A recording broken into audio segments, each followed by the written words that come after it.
You know what? Love doesn't come with an expiration date, and neither does it care about zip codes.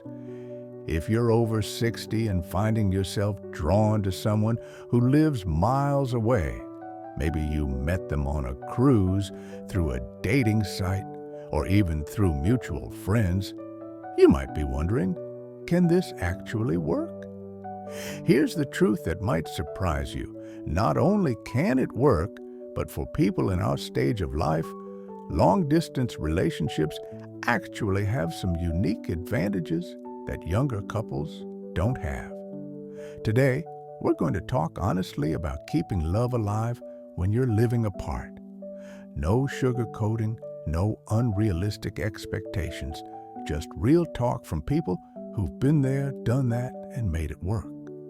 So if you're in a long-distance relationship right now, thinking about starting one, or just curious whether it's even possible after 60, stick around. What you're about to hear could change everything.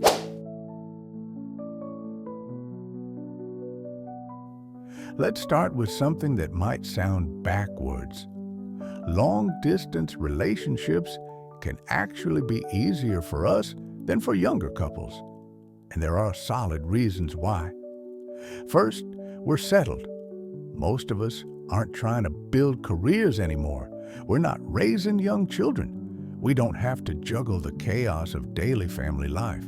That means we have time, real time, to invest in a relationship without all those competing demands. Second, we know ourselves. By the time you've lived 6 or 7 decades, you know what you want and what you don't want. You're not trying to figure out who you are while also figuring out a relationship. That clarity makes everything easier. Third, and this is a big one, we value independence. Many of us have been through marriages. Maybe we've cared for aging parents or sick spouses. Perhaps we've finally gotten our homes just the way we like them. The idea of giving all that up to live with someone 24/7, that's not always appealing anymore. A long-distance relationship lets you have both, the companionship and romance you crave, plus the freedom and independence you've earned. Research actually backs this up. Studies show that about 14 million Americans are in long-distance relationships, and only 40% end in breakup. That means the majority work out. And here's the kicker. Long-distance couples often report feeling closer and having better communication than couples who live in the same town. Why? Because when you can't just sit on the same couch watching TV together, you actually have to talk. You have to share. You have to make an effort, and that effort builds something stronger.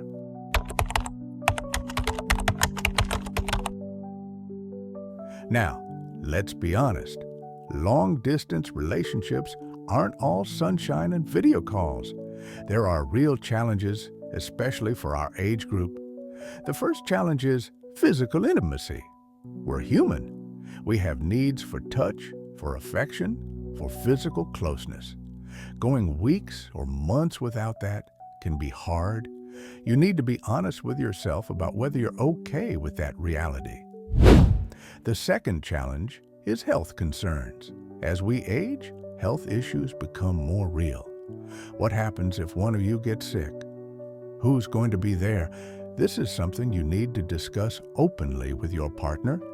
Third, there's family. Your adult children might have opinions. They might worry about you getting scammed online or moving away from them. Having those conversations early can prevent problems later. And then there's the big question. What's the end game? Are you planning to eventually live together? Is one of you willing to relocate? Or are you comfortable maintaining separate homes indefinitely?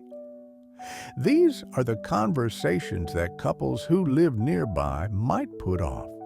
But when you're long distance, you need to have them sooner. And honestly, that's not a bad thing. It forces you to be clear about what you want. Here's how successful long-distance couples handle these challenges. They talk about the tough stuff early. No dancing around hard topics. If you're not on the same page about the future, it's better to know that now than 2 years from now. They make concrete plans for visits, not "we'll see each other sometime," but "I'm coming to visit you on April 15th for a week." Having something on the calendar to look forward to changes everything. They're realistic about relocation. If neither of you is willing to move, that's okay. But you both need to be okay with it. Some couples do what's called living apart together, where they maintain separate homes but visit regularly. Others become snowbirds, splitting time between 2 locations. The key is making sure you're both on the same page. All right, let's get into the practical stuff. How do you actually keep the spark alive when you're hundreds or thousands of miles apart? Communication is everything, but quality beats quantity. You don't need to be on the phone 12 hours a day. That'll just exhaust both of you. But you do need consistent, meaningful connection. Here's what works. Video calls are non-negotiable. Not just phone calls, video calls. Seeing each other's faces, making eye contact, watching expressions change, that creates intimacy in a way that phone calls alone can't. FaceTime, Skype, Zoom, use whatever works for you. Even if technology feels intimidating at first, it's worth learning. Aim for at least a few video calls per week. Some couples do it daily, others do it a few times a week. Find what works for your schedules and personalities. The important thing is consistency. Share the mundane stuff. Don't just save your calls for big news. Tell them about the weird thing your neighbor said at the grocery store. Show them the new plant you bought for your porch. Let them see your daily life. Send photos throughout the day. Text about the little things. This keeps you woven into each other's everyday reality instead of feeling like you only connect for special occasions. Get creative with dates. Just because you can't go to dinner together doesn't mean you can't have date nights. Here are ideas that actually work. Order food from the same restaurant chain in your different cities and eat together on video call. Watch the same movie at the same time while on the phone. Play online games together. Card games, word games, whatever you enjoy. Read the same book and discuss it like a 2-person book club. Take virtual tours of museums together. Even just go for a walk in your separate neighborhoods while video chatting. The point is to create shared experiences, even when you're apart. Don't forget old school romance. Yes, we have technology. But there's still something special about getting a handwritten letter in the mail or a surprise package. Send cards for no reason. Mail a book you think they'd love. Ship them their favorite treat. These tangible gestures mean something in a digital world. Manage your expectations about communication. This is important. Not every call has to be profound. Sometimes you're tired. Sometimes there's not much to say. That's normal. Don't panic if you have a quiet day or two. What you want to avoid is using calls just to handle logistics, talking only about bills, schedules, or problems. Save some of your conversations for just enjoying each other. Let's talk about when you actually get to be together in person. These visits are precious, and how you handle them matters. Alternate who travels. Don't let one person do all the traveling. That gets expensive and exhausting. take turns. If you visit them in October, they visit you in December. This keeps things balanced and fair. Plan ahead, but stay flexible. Yes, have some activities planned for your time together, but don't schedule every minute. You need downtime too. Time to just be together without an agenda. Introduce each other to your real lives. Let them meet your friends. Show them your favorite coffee shop. Take them to your place of worship, if that's important to you. The goal is to understand each other's full lives, not just exist in a vacation bubble. Don't put too much pressure on the visit. Here's where couples sometimes mess up. They think every visit has to be perfect, magical, romantic, 24/7. But real relationships have boring moments. You might just watch TV. You might run errands. That's okay. That's actually good. It's practicing what everyday life together might look like.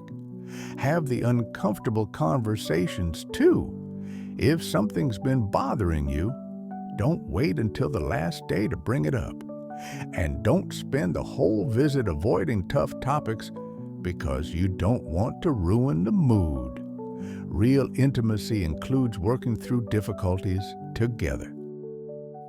Manage the goodbye. Here's a reality. Saying goodbye after every visit hurts. It just does. Some couples cry every time. That's normal. But try to focus on the next visit. Before you part ways, put the next date on the calendar. Having that to look forward to makes the goodbye a little easier. Let's address the elephant in the room.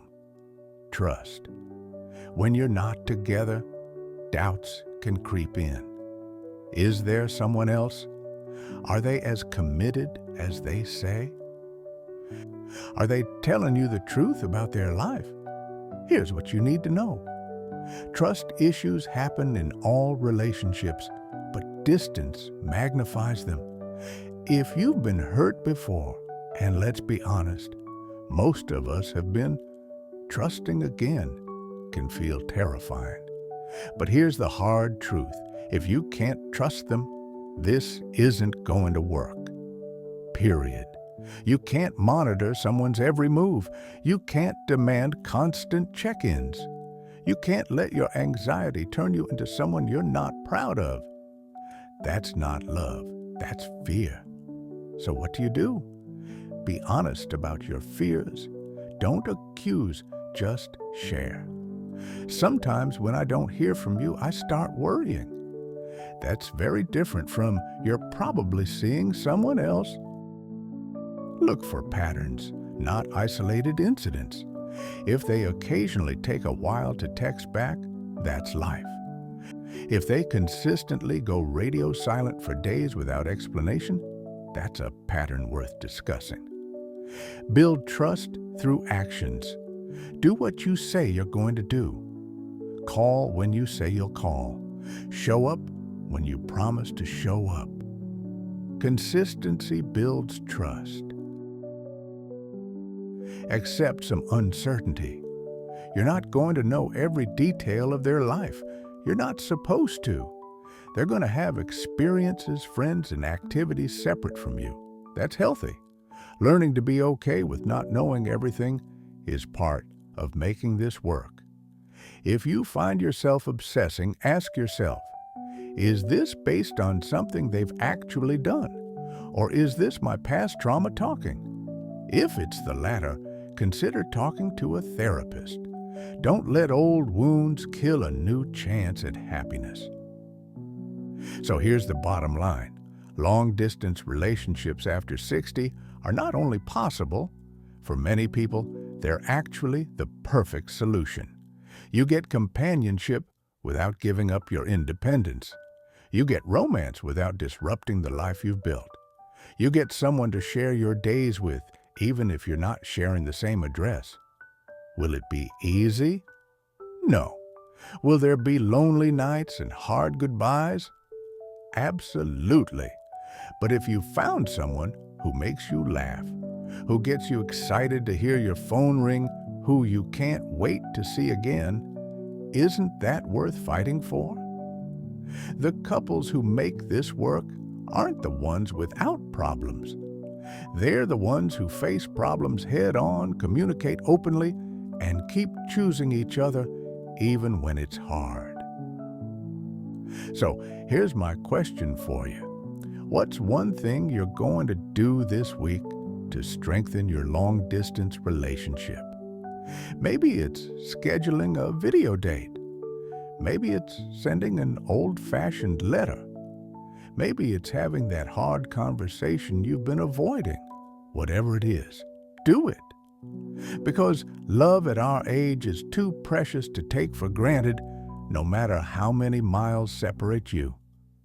If this video helped you, do me a favor. Hit that like button and share it with someone else in a long-distance relationship. Let's build a community of people proving that love doesn't have a distance limit. And drop a comment below. What's the biggest challenge in your long-distance relationship? Or if you've made it work, what's your best advice? I read every comment, and your wisdom might help someone else who's struggling.